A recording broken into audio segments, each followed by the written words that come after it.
Alors, François Bédard, je suis le directeur du Centre mondial d'excellence des destinations. C'est un centre qui a été créé à l'initiative de professeurs en tourisme à l'Université du Québec à Montréal en 2017 qui vise essentiellement à accompagner les destinations du monde entier vers l'excellence.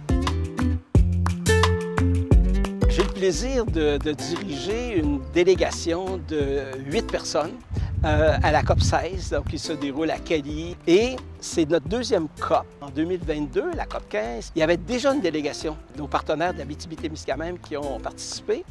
Et là, dans toute la réflexion que l'on fait, parce qu'on dit souvent, « c'est peut-être contre-intuitif de parler de tourisme dans des régions ressources. » Sauf qu'on sait ce qu'on fait de bon. Et puis, même nos grandes entreprises, les efforts qui se font en collaboration avec l'université, la recherche, ont fait de bonnes choses. On s'est dit, on va faire connaître au monde ce que l'on fait de très bien au niveau de la biodiversité, avec un partenaire qui s'appelle MT Lab, qui s'occupe de faire de l'innovation dans le domaine des destinations touristiques. On s'est dit, on va créer un pôle d'excellence sur le tourisme régénératif et c'est ça qu'on va venir présenter à la COP 16.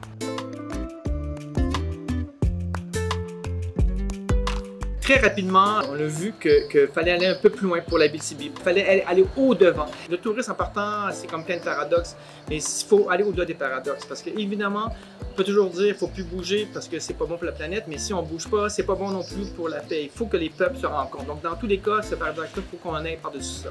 Une région ressource, effectivement, qui cherche à attirer des touristes, vous ne pouvez pas attirer les touristes de la même manière que Québec ou Montréal attire. Donc, vous devez préciser. Et je ne crois pas que vous serez du tourisme de masse. Donc, vous êtes touriste de niche. Tant qu'à choisir une niche, choisissant une qui correspond à vos valeurs. Le tourisme régénératif en est une. Lorsqu'on parle du tourisme régénératif, c'est qu'on est conscient qu'il y a eu de la destruction dans le temps. Et là, l'idée, c'est à partir d'un milieu qui a été impacté négativement par une activité, qu'elle soit humaine ou industrielle ou quoi que ce soit, comment on peut utiliser le tourisme, non seulement pour, disons, réparer, mais aller au-delà de ça. C'est de trouver une utilisation qui va être attrayante pour les résidents, mais en même temps qui va faire partie de l'attractivité de la région. Non seulement on répare, mais on va trouver une nouvelle utilisation. Moi, je crois que c'est le tourisme de demain et que là, on saisit une opportunité avant tout le monde. L'Abitibi-Témiscamingue, c'est une région de pionniers. On a tapé la trail dans bien des secteurs d'activité. Ça fait partie de notre ADN. On n'y est pas avec la POP. On peut peut-être chialer un peu, mais on se met vite en mode solution, puis nous autres, on en trouve des solutions innovatrices en Abitibi-Témiscamingue. On n'est pas juste ici comme observateur.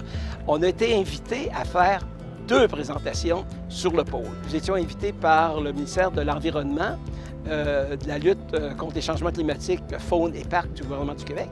Et là, aujourd'hui, nous avons été invités par les Nations unies, donc le programme des Nations unies pour l'environnement, à venir aussi présenter ce concept-là à un marché plus international. À notre grande joie, ce thème-là a capté l'attention, au point où même la ville haute s'est dit, nous, on souhaite immédiatement développer un partenariat, une collaboration avec le Centre d'excellence des destinations, mais d'avoir comme partie prenante la région de l'Abitibi-Témiscamingue. Le thème du tourisme régénératif, ça nous parle parce que nous avons en ville, dans la ville, un parc national. Et avec plein d'enjeux, entre autres, le parc est un peu comme envahi par des exploitations minières illégales. Donc, ils ont commencé à faire ce travail. Et là, ils se sont dit, on ne peut pas juste tasser le monde puis leur dire, débrouillez-vous. Ils ont dit, on va, à ce moment-là, développer de façon structurée, organisée, un type de tourisme qui correspond parfaitement à l'endroit. Donc, ça démontre que ce que l'on fait chez nous, ça leur parle et ça démontre le potentiel d'internationalisation du concept du tourisme régénératif.